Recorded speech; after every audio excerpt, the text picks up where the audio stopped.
is such a powerful tool for filmmakers and photographers alike. It allows even the biggest beginners to create visuals that just a decade ago were only available to the highest budget Hollywood productions. My drone has undoubtedly made the single biggest impact on my production quality over the last few years. No matter where I am around the world, the footage captured on my drone always seems to perfectly encapsulate the way that destination made me feel.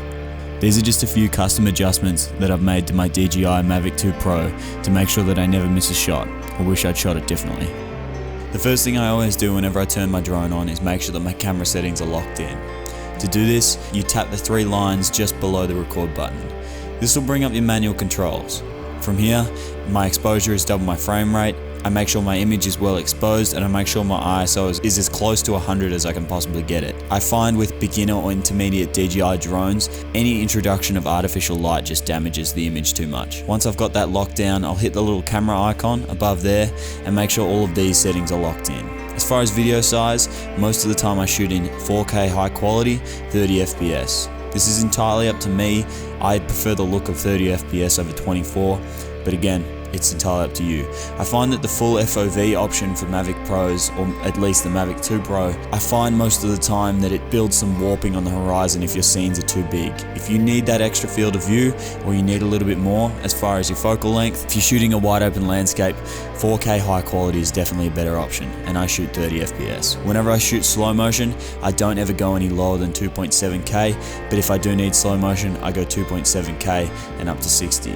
There are options with 1080p, but I don't often use them. As far as video format, I edit on Mac, so MOV is the option for me, but it's entirely up to you. As far as white balance, I often jump between sunny and cloudy, as I find these are the two options that mostly play themselves to the environments that I'm shooting. As far as the picture style, I don't really touch it. I leave it in standard because the 000 is the best option for me. I don't want to add any sharpness, saturation, or detail into my image in camera. I want to do all that in post. As far as color profile, I always shoot in D-Log M because this allows me to record in 10-bit and have much more flexibility in the edit. But if you don't have time to edit, or you're in a little bit of a rush recording wise and you need to get the edit out quickly, I would recommend normal or HLG. But if you do have the time and you want your video to look the best it possibly can, D-Log M is the best option. As far as the camera coding, I go H.265 just because this is the only compatible codec with 10-bit video. But if you're editing on a little bit of an older system, then H.264 might be your best option. But Premiere Pro, since releasing the Mavic 2 Pro, has released a number of updates that have made H.265 far more compatible. After that, we go on to the settings option. From here, you've just got a bunch of miscellaneous options that you can choose from.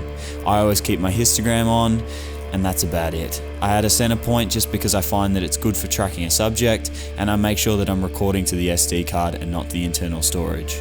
After that, this is by far the most important part and something that can really change your ability to shoot cinematic drone footage. I find that your image can be perfectly exposed, perfectly colored in the most beautiful destination in the world, but if your camera movements and gimbal movements are unprecise, then you're just going to end up with an image that looks unprofessional.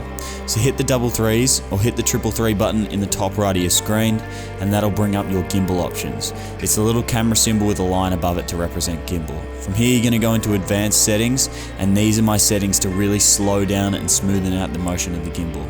Max gimbal pitch speed. This controls how fast your gimbal tilts. So if you pull the trigger and you feel like your gimbal is moving too fast, this is a good option for you. My favorite thing that DJI releases in all of their products is gimbal pitch smoothness.